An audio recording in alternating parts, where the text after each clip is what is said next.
Hi అండి, నేను మీ కుమార్ని. దోసకాయ పప్పు ఇలా ఒకసారి ట్రై చేయండి. దోసకాయలు 2, ఉల్లిపాయలు 2, టమాటాలు, పచ్చిమిరపకాయలు, కందిపప్పు శుభ్రంగా 2-3 సార్లు కడిగి పక్కన పెట్టుకొని కప్పుకి 2 కప్పులు నీళ్ళు యాడ్ చేసుకోవాలండి.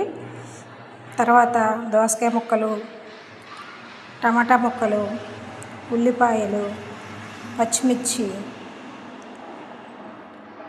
కోసి పక్కన పెట్టుకొని కుక్కర్లో నీళ్ళు యాడ్ చేసుకున్న దాంట్లో ముక్కలు వేసుకోవాలండి.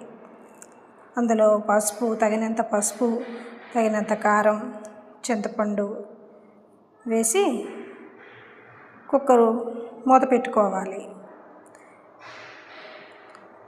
విజిల్ పెట్టేవాళ్ళండి. 3 విజిల్ రావాలి.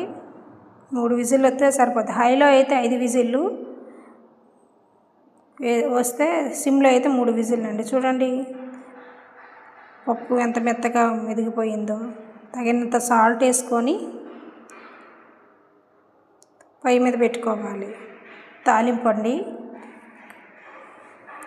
కడాయి పెట్టుకొని ఆయిల్ పోసుకొని మెంతులు, ఆవాలు కొంచెం చిటపట అయ్యాక, కొంచెం వేగాక జీలకర్ర, ఎండుమిర్చి, వెల్లుల్లి రెబ్బలు దంచి వేసుకోవాలి.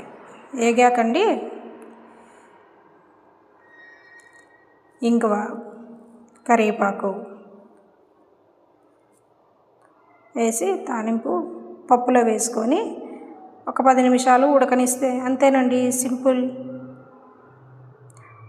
చపాతీలోకైనా, రోటీలోకైనా, రైస్లోకైనా చాలా బాగుంటుందండి. ట్రై చేయండి ఒకసారి ఇలాగా.